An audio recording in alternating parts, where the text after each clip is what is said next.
जय हिंद फ्रेंड्स, एक बार फिर से स्वागत है मेरे यूट्यूब चैनल पर। तो आज हम कक्षा 8 की पहली प्रश्नावली जो परिमेय संख्याएं हैं उनके बारे में पहले थोड़ी सी सामान्य से जानकारी ले लेते हैं।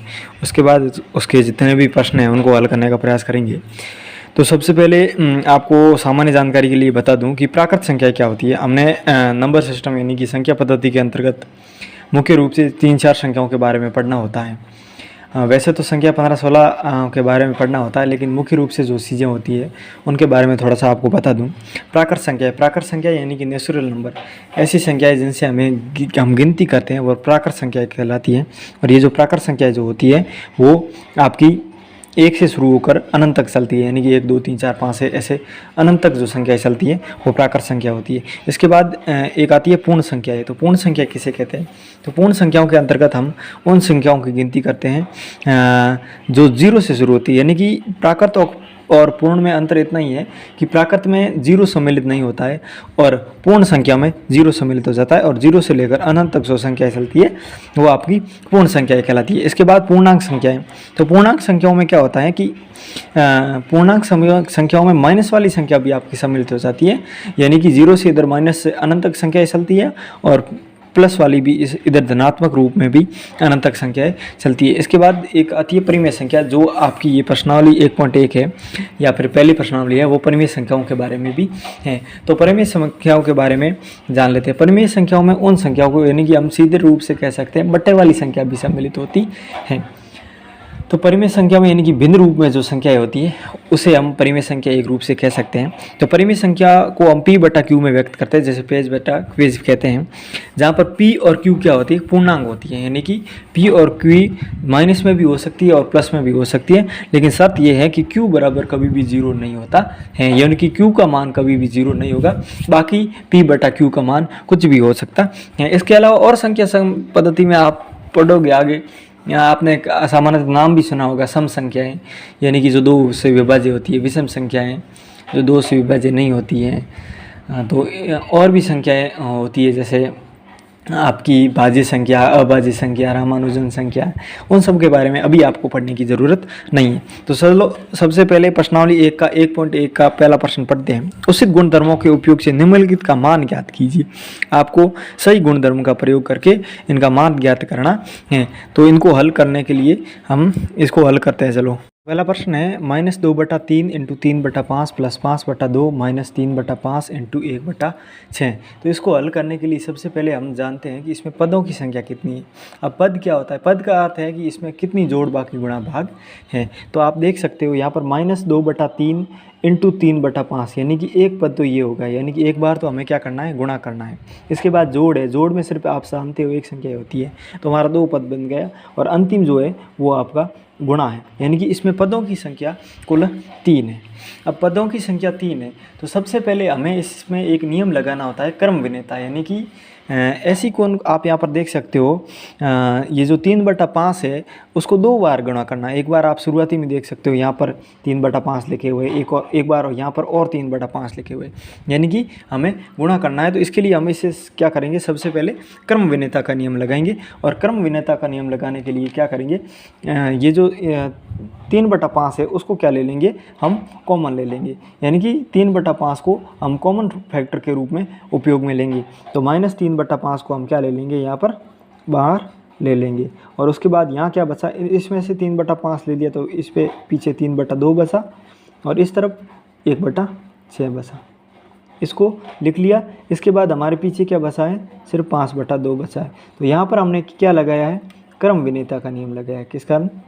क्रम विनेता का नियम लगाया। तो ये बात आपको समझ आ गई होगी कि मैंने ऐसा क्यों लिखा है, क्योंकि ये 2 बार गुणा करना है, तो 2 बार गुणा करना है, उसको बाहर ले लिया, और पीछे जो बसा है उसको हमने अंदर ले लिया। अब हम इसको कोष्टक को सर्वप्रथम हल करने का प्रयास करते हैं। देखो -3/5 को -3/5 लिख दिया। अब इसको देखो हल करने के लिए इसका क्या लेना पड़ेगा? एलसीएम लेने का पड़ेगा, और इसका एलसीएम कितना आएगा? 6 आएगा। इसका एलसीएम 6 आएगा। इसके एलसीएम को अब हम क्या करेंगे? देखो 6 में 3 का भाग कितनी बार गया? 2 बार। तो 2 को किससे गुणा करेंगे? 2 से। प्लस का निशान, तो प्लस का निशान। 1 में 6 का भाग कितनी बार जाता है? 1 बार। तो ये कोष्टक बंद हो जाएगा और अंत में हमारा 5/2 बच जाएगा।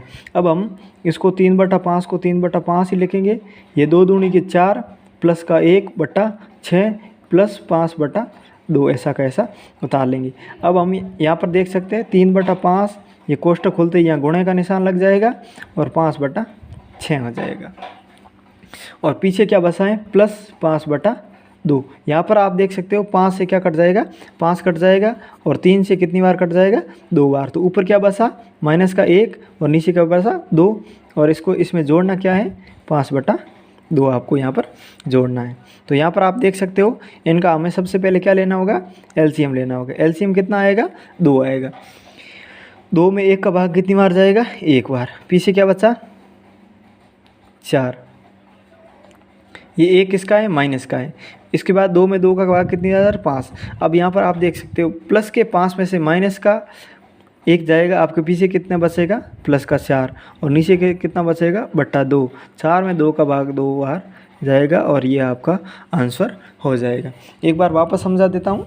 देखो यहाँ पर हमने सबसे पहले पदों की संख्या गिनती, तो यहाँ पर 3 पद बनते हैं। तीनों पदों में देखो यहाँ पर 3/5, 3/5 कॉमन फैक्टर है, इसको कॉमन को बाहर ले लिया हमने। तो यहाँ इसमें से 3/5 ले लिया, इस पर माइनस, यहाँ पर -3/2 बचा, और यहाँ पर भी ये 3 यहाँ पर 1/6 बचा। इन दोनों को जोड़ दिया और ये प्लस के 5 यहाँ पर क्रम विन्यता का नियम लगा लिया। इसके बाद हमने इस कोष्टक को हल किया। कोष्टक के हल करने के बाद ये हमारे 4 और 5/6 आ गए। 5/6 में 5/2 जोड़ दिए। फिर यहाँ पर इसको हल किया, ये 5 से 5 कट गया, 6 से 2 बार कट गया, -1/2 प्लस का प्लस आ गया और 5/2। तो यहाँ पर हमने जब -1/2 में प्लस 5/2 जोड़ा तो आपका उत्तर 4/2 आया, और 4/2 का अर्थ 2 होता है। Thank you. इसी का दूसरा प्रश्न देखते हैं। यहाँ पर आप पदों की संख्या को देखें तो पहले में गुणा है, उसके बाद और गुणा है, और तीसरे में और गुणा है। तो यहाँ पर 3 पदों की संख्या आपको दिखाई दे सकती है। तो इसमें आप सबसे पहले कॉमन फैक्टर को ढूंढते हैं। तो आप देख सकते हो यहाँ पर 2/5 शुरुआती में और अंत में भी 2/5 है, यानी कि इसे हम क्रम विन्यता के नियम से सबसे पहले इसको लागू करने का प्रयास करेंगे। तो आप देख सकते हो यहाँ पर आपको कॉमन क्या आ जाएगा, 2/5 आपकी जो संख्या है वो आपकी कॉमन आ जाएगी। उसके बाद यहाँ पर आप कोष्टक का निशान लगा सकते हो, और यहाँ पर आपकी संख्या कौन सी बच गई है, 3/7 संख्या बच गई है। और प्लस में आपकी संख्या कौन सी बच गई है, ये माइनस की 3/7 बची है, और यहाँ पर प्लस में आपकी इधर से आप देख सकते हो 1/14 संख्या बची है। कोष्टक को बंद कर लेंगे और ये माइनस का निशान है, तो यहाँ पर पीछे वाली संख्याओं को हम ऐसे के ऐसे लिख देंगे। -1/6 × 3/2 को हमने ऐसा उतार दिया। अब यहाँ पर कौन सा नियम लगा है, क्रम विन्यता। कौन सा लिखा है, क्रम विन्यता का। यहाँ पर हमने क्रम विन्यता के माध्यम से इनको क्रम में रखने का प्रयास किया है। चलो इसके बाद देखते हैं। अब इस कोष्टक को हल करते हैं। सबसे पहले 2/5 का 2/5 लिखा जाएगा। यहाँ पर देखो 7 और 14 का एलसीएम कितना आएगा, 14 आएगा। 14 में 7 का भाग कितनी बार जाएगा, 2 बार। -3 × 2 प्लस का प्लस, 14 में कितनी बार भाग जाएगा, 1 बार। कितनी बार जाएगा, 1 बार। अब कोष्टक को बंद कर लो, माइनस का माइनस 1/6 × 3/2। अब 2/5 को 2/5 लिख दिया। अब इसको हल करेंगे, माइनस का 6 प्लस का 1/14, कोष्टक बंद, -1/6 × 3/2। यहाँ पर आप चाहते हो तो इसको सीधा काट भी सकते हो, क्योंकि हालांकि इसको आप सीधा काट सकते हो आप चाहते हो तो, नहीं तो फिर बाद में ही काटेंगे। एक बार आगे कर लेते हैं। देखो ये 2/5 का 2/5 हो जाएगा, यहाँ कोष्टक खोलने पर गुणा का निशान हो जाएगा, और माइनस के 6 में प्लस का 6 हो जाने पर यहाँ पर माइनस का 5/14 हो जाएगा। फिर इसमें से घटाना है 1/6 × 3/2। तो यहाँ पर आप देख सकते हो 5 से सीधा माइनस के 5 कट जाएंगे, माइनस का निशान रह जाएगा। यहाँ पर ये 7 से कट जाएंगे, 2 से कट जाएंगे 7 बार। तो यहाँ पर पीछे बचा हमारा माइनस का 1/7 माइनस 1/6 × 3/2। ये संख्या हमारी यहाँ पर बच गई है। अब आप यहाँ से इसको सीधा काट सकते हो कि देखो ये 6 से कितनी बार कट गया, 2 बार। तो -1/7 माइनस 1/2 दूनी के 4। इस दोनों को हमें क्या करना है, अब गुणा करना है। सॉरी घटाना है। घटाने के लिए हमें सबसे पहले यहाँ पर देख सकते हो क्या लेना होगा, एलसीएम लेना होगा। 7 और 14 का एलसीएम कितना आएगा, 28 आएगा। कितना बार, 28। 28 देखो माइनस का 1 इंटू 7 में कितनी बार भाग जाएगा, आपका 4 बार भाग जाएगा। माइनस का निशान, फिर यहाँ पर माइनस का 1 और 4 का भाग कितनी बार जाएगा, 7 बार। तो यहाँ पर देख सकते हो -4 -7/28। तो -4 और -7 -11/28 आपका आंसर हो जाएगा। एक बार वापस समझा देता हूँ इसको।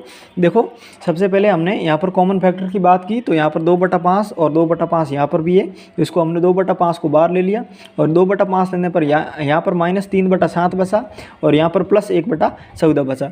दोनों को क्रम विनिमयता के नियम से एक साथ ला दिया और उसके बाद ये जो संख्या है -1/6 इंटू 3/2 को इस तरफ लिख दिया।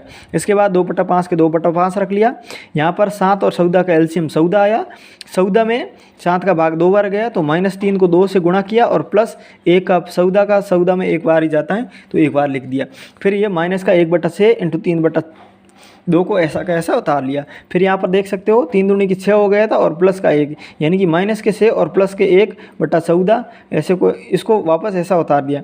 तो यहाँ पर देख सकते हो -6 में से +1 गया, पीछे -5/14 बचा और यहाँ पर 2/7 था, तो 5 से 5 काट लिया और 2 को 14 से 7 बार काट लिया, तो -1/7 आ गया और यहाँ पर -1/6 को उतार लिया और 3/2 को। तो यहाँ पर 3 2 से 2 बार, 6 से 2 बार कट गया, तो यहाँ 2 दूनी के 4, 1/4 हो गया और यहाँ पर 1/7 था, तो माइनस इन 7 और 4 का एलसीएम 28 आया। 28 में हमने इसको सॉल्व किया तो हमारा उत्तर -11/28 आया। Thank you. दूसरा प्रश्न, निम्नलिखित में से प्रत्येक के योज्य प्रतिलोम लिखिए। योज्य प्रतिलोम, अब सबसे पहले आपको समझना होगा कि योज्य प्रतिलोम होता क्या है। सामान्य शब्दों में हम समझे तो योज्य प्रतिलोम का अर्थ होता है इसका उल्टा लिखना होता है। तो सबसे पहले आपकी संख्या दी रखी है 2/8, तो 2/8 का योज्य प्रतिलोम यानी कि उल्टा क्या होगा, तो 2/8 का योज्य प्रतिलोम जो होगा उसको कुछ नहीं करना, जो संख्या है उसके आगे माइनस लगा दो और ये आपका योज्य प्रतिलोम हो गया। यानी कि 2/8 का उल्टा क्या होगा, -2/8। अब इसी प्रकार -5/9 का योज्य प्रतिलोम क्या होगा, तो कुछ नहीं करना, माइनस हटा लो और ऐसा कैसा लिख दो, तो 5/9 इसका क्या हो जाएगा, योज्य प्रतिलोम हो जाएगा। अब है माइनस, दोनों तरफ माइनस लगे हुए हैं, तो दोनों तरफ माइनस लगे हुए हैं तो इनका योज्य प्रतिलोम क्या होगा, यानी कि -6/-5 का योज्य प्रतिलोम यदि आपको निकालना है तो आपका योज्य प्रतिलोम दोनों में से कुछ नहीं करना, ऊपर वाले का योज्य प्रतिलोम ऐसा का ऐसा लिख देना है, -6/5 इसका योज्य प्रतिलोम हो जाएगा। इसके बाद आपको लिखना है 2/-9 का योज्य प्रतिलोम, तो 2 एक तरफ का यदि माइनस हो तो कुछ नहीं ऐसा कैसा लिख देना और माइनस के चिन्ह को हटा लेना है। अब यदि एक तरफ लिखा हुआ है तो ये इस -6 लिखा हुआ है, इस तरफ लगा हुआ है योज्य प्रतिलोम, तो ऊपर वाले को माइनस के चिन्ह को हटा लेंगे और ऐसा का ऐसा लिख देंगे। ये आपका योज्य प्रतिलोम। योज्य प्रतिलोम में कुछ नहीं करना होता है, आपको यदि माइनस का निशान लगा हुआ है तो उसको हटा दो और यदि नहीं लगा हुआ है तो आपको माइनस का निशान लगा देना, उसका उल्टा लिखना होता है। तो ये प्रश्न आपको आसानी से समझ आ गया होगा।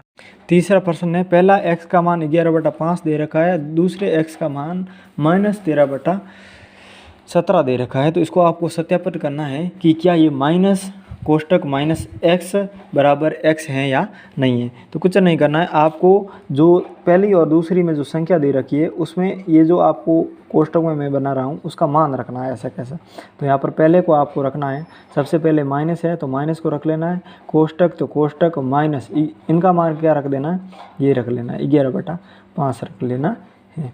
अब देखो बराबर ये x के यानी कि 11/5 के हैं या नहीं है, तो आपको सत्यापित करने के लिए देखो ये माइनस माइनस गुणा होकर क्या बन जाएगा, प्लस बन जाएगा। तो 11/5 बराबर 11/5, तो ये सत्यापित होता है कि ये हो जाता है, क्योंकि यहाँ पर माइनस इंटू माइनस मिलकर क्या बना है आपका, माइनस इंटू माइनस मिलकर प्लस बन गया है। इसीलिए ये पहला प्रश्न आपका सत्यापित है, बिल्कुल सही है कि इसका मान यही होगा और x का मान, आपका x का मान जो होगा वो 11/5 ही होगा। दूसरे का मान यहाँ पर आप रख कर देख सकते हो कि देखो सबसे पहले हमें क्या करना है, माइनस का माइनस लिखना है, उसके बाद आप देख सकते हो कि माइनस फिर कोष्टक में माइनस का मान रख के हमें क्या रखना है, और कोष्टक के अंदर यहाँ पर, क्योंकि यहाँ कोष्टक हमें 2 बनाना होगा। अब 2 बनाने का कारण क्या है, 2 बनाने का कारण ये है कि एक तो पहले ये कोष्टक दे रखा है, और दूसरा हमें जो संख्या लिखनी है वो माइनस में लिखनी है। इसीलिए हम यहाँ पर -13/17 का मान भी कोष्टक में रख रहे हैं, और इसके बाद इस कोष्टक को बंद कर लेंगे, और बराबर का मान क्या ये -11/13 के बराबर, -13/17 के बराबर हैं या नहीं है, ये जांच करना है। तो इस जांच करने के लिए देख सकते हो यहाँ माइनस माइनस क्या हो जाएगा, प्लस, माइनस को माइनस से गुणा करोगे क्या हो जाएगा प्लस, और फिर प्लस से माइनस को गुणा करोगे तो यहाँ पर माइनस का निशान आ जाएगा, और 13/17 बराबर -13/17, ये x का मान आ जाएगा। अब ये क्यों आया, देखो सबसे पहले हमने क्या किया, माइनस इंटू माइनस क्या बन गया हमारा, प्लस। फिर ये देखो यहाँ पर दूसरी बार में क्या हुआ, प्लस इंटू माइनस, तो ये क्या बन गया, माइनस बन गया। तो इसके कारण यहाँ पर ये माइनस का निशान आया है। तो आप समझ सकते हो कि x का मान भी इसके समान आ जाएगा। देखो चौथा प्रश्न है, निम्नलिखित के गुणात्मक प्रतिलोम ज्ञात कीजिए। यानी कि इन संख्याओं में हमें गुणात्मक यानी कि -1 की घात लगाकर आपको गुणात्मक प्रतिलोम ज्ञात करना होगा। तो देख सकते हैं, तो सबसे पहले हमें -13 दे रखा है, तो -13 का गुणात्मक प्रतिलोम ज्ञात करने के लिए हमें क्या करना होगा, -13 के ऊपर -1 की घात लगानी होगी। जब आप -13 के ऊपर -1 की घात लगाओगे तो यहाँ पर देख सकते हो कि आपकी ये जो संख्या होगी वो 1 का 1 हो जाएगा, और माइनस की हट जाए, माइनस का चिन्ह नीचे चला जाएगा और -13 हो जाएगा। तो -13 का गुणात्मक प्रतिलोम 1/-13 होगा। तो ये आपका पहले का उत्तर हो गया। अब दूसरा है -13/19। देखो इसके लिए भी हमें क्या करना होगा, ये जो संख्या -13/19 है इसके ऊपर भी -1 की घात लगानी होगी। तो यहाँ पर देखो, यहाँ पर माइनस की घात लगने पर क्या हो जाएगी, ये संख्या उल्टी हो जाएगी। तो गुणात्मक प्रतिलोम को भी ज्ञात करना हो तो सेम टू सेम ऊपर भेजो, यानी कि नीचे वाले को ऊपर भेज देना है, और आपकी जो ऊपर वाली संख्या है उसको नीचे रख देना है, और ये आपका उत्तर हो जाएगा। यानी कि -13/19 का यदि आपको गुणात्मक प्रतिलोम ज्ञात करना है तो उसको संख्याओं को उल्ट कर लिख दो, आपका गुणात्मक प्रतिलोम ज्ञात हो जाएगा।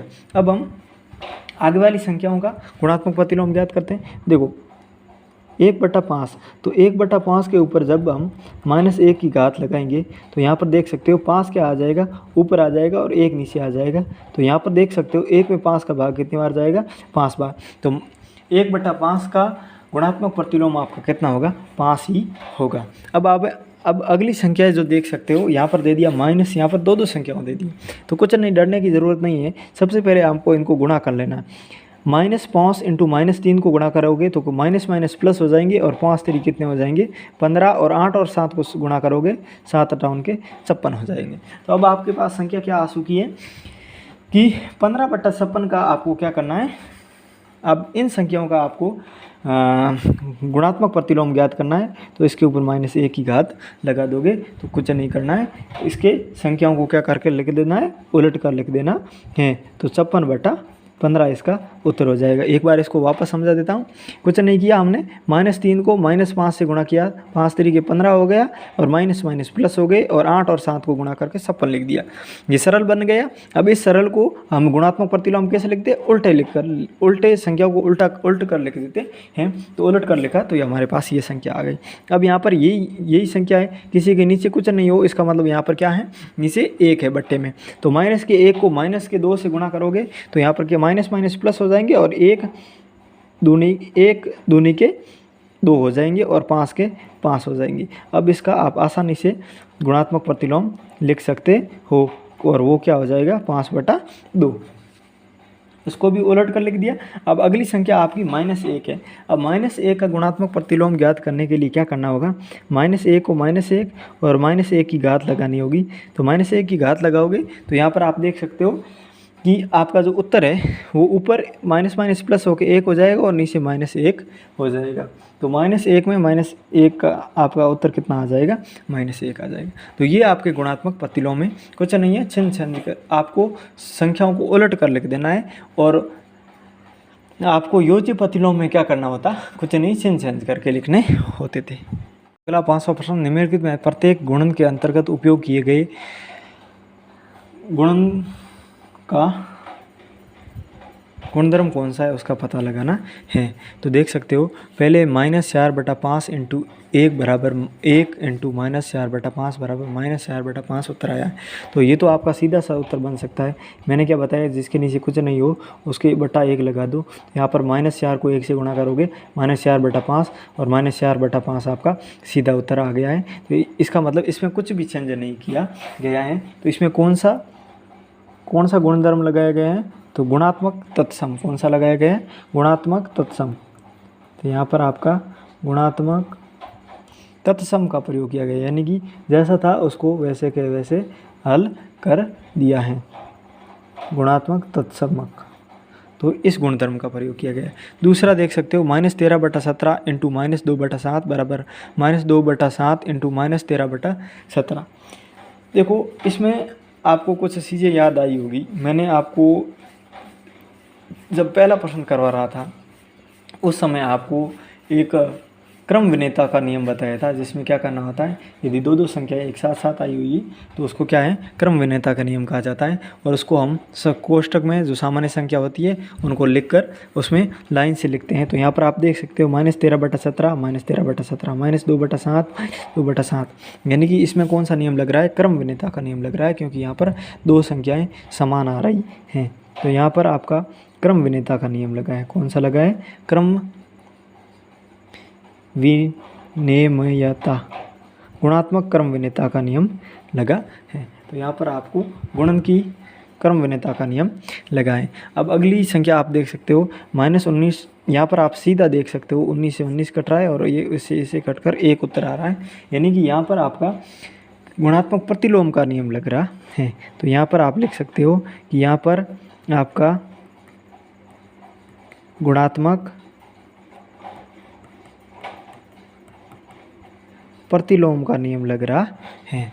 तो यहाँ पर कौन सा है, गुणात्मक प्रतिलोम। तो तीनों में समझ आ गया। सबसे पहले गुणात्मक तत्सम लग रहा है, क्योंकि जैसे कि जैसे इसको गुणा कर रहे हैं क्रम। दूसरे में गुणन की क्रम विनेता का नियम लग रहा है, क्योंकि यहाँ पर आप देख सकते हो दो संख्या समान आ गई। इसको हम एक क्रम से लेकर इसको हल करेंगे। और तीसरे में आप देख सकते हो सीधा कट रहा है, इसका मतलब 1 उत्तर आ रहा है, यानी कि इसमें आपका योज्य प्रतिलोम यानी कि गुणात्मक प्रतिलोम का नियम लग रहा है। 6/13 को -7/16 के युक्त क्रम से गुणा करिए, यानी कि आपको इसे इसके उल्टे से गुणा करना है। तो आप यहाँ पर देख सकते हो सबसे पहले आपको 6/13 लिखना है, इसको गुणा करना है -7/16 के युक्त क्रम से, यानी कि इस युक्त क्रम इसका कितना हो जाएगा। तो यहाँ पर मैं लिख रहा हूँ 6/13 इंटू युक्त क्रम करोगे तो आप क्या होगा, ऐसे कैसे चिन्ह चेंज करके यहाँ पर माइनस का निशान नीचे आ जाएगा। तो यहाँ पर आप देख सकते हो 16 सके के चिन्ह हो जाएंगे और 13 7 91 और ये माइनस का निशान है तो माइनस लग जाएगा। तो ये आपका उत्तर हो जाएगा। एक बार वापस समझा देता हूँ। यहाँ पर -7/16 का युत्क्रम करोगे तो ऊपर वाली संख्या नीचे आ जाएगी और नीचे वाली ऊपर चली जाएगी। और जब आप 6 को 16 से गुणा करोगे तो चिन्ह आ जाएंगे और 13 को -7 से गुणा करोगे तो 91 और ये माइनस का निशान लग जाएगा। बताइए कि कौन से गुणधर्म की सहायता से आप 1/3 × 6 × 4/3 को 1/3 × 6 × 4/3 के रूप में अभिकलन कर सकते हैं। तो यानी कि ये जो संख्या लिखी हुई है, यानी कि 1/3 × 6 कोष्टक बंद इंटू 4/3 को आप किस नियम के आधार पर ये संख्या लिख सकते हो, ये 1/3 × 6 × 4/3 लिख सकते हो। तो ये नियम है ससारिता का नियम। कौन सा नियम है, ससार्य के नियम से आप इसको ऐसे ले सकते हो। ससार्य का नियम क्या कहता है, ससार्य का नियम कहता है कि A × यदि B × C हो तो उसको आप A × B × C भी लिख सकते हो। ये ससारिता का नियम है। तो हम ससारिता के नियम के आधार पर इसको हल कर सकते, ससार्य के नियम से हल कर सकते हैं। क्या -1 सही 1/8 का गुणात्मक प्रतिलोम 8/9 है, क्यों नहीं अथवा क्यों, यानी कि यदि है तो क्यों नहीं, यदि है तो क्यों और क्यों नहीं है तो क्यों नहीं। तो देखो आपको इसको हल करने के लिए सबसे पहले हम इसके गुणात्मक प्रतिलोम का नियम लगाते हैं। तो सबसे पहले ये इस पर स्पष्ट हो जाता है कि ये नहीं है। अब नहीं होने का कारण क्या है? नहीं होने का कारण ये है कि आप जब 8/9 को -1/1 से ही 8 को गुणा करोगे तो आपको 1 के बराबर नहीं आएगा। तो यहाँ पर देख सकते हो 8/9 को 9 लिखा, 8 दूनी की 1 और 1 9, -8/9 आएगा। यदि आप यहाँ पर आप देख रहे हो तो 8 से 8 कट रहा है, लेकिन ये यहाँ पर क्या हो रहा है, माइनस का 1 आ रहा है, यानी कि 1 बराबर नहीं है -1 के, इसीलिए ये योजी प्रतिलोम नहीं होगा। क्योंकि ये जो माइनस का 1 उत्तर आ रहा है ये माइनस का नहीं होना चाहिए, जब ये प्लस में होगा दोनों तब ये योजी प्रतिलोम होगा, सॉरी गुणात्मक प्रतिलोम होगा, अन्यथा नहीं होगा।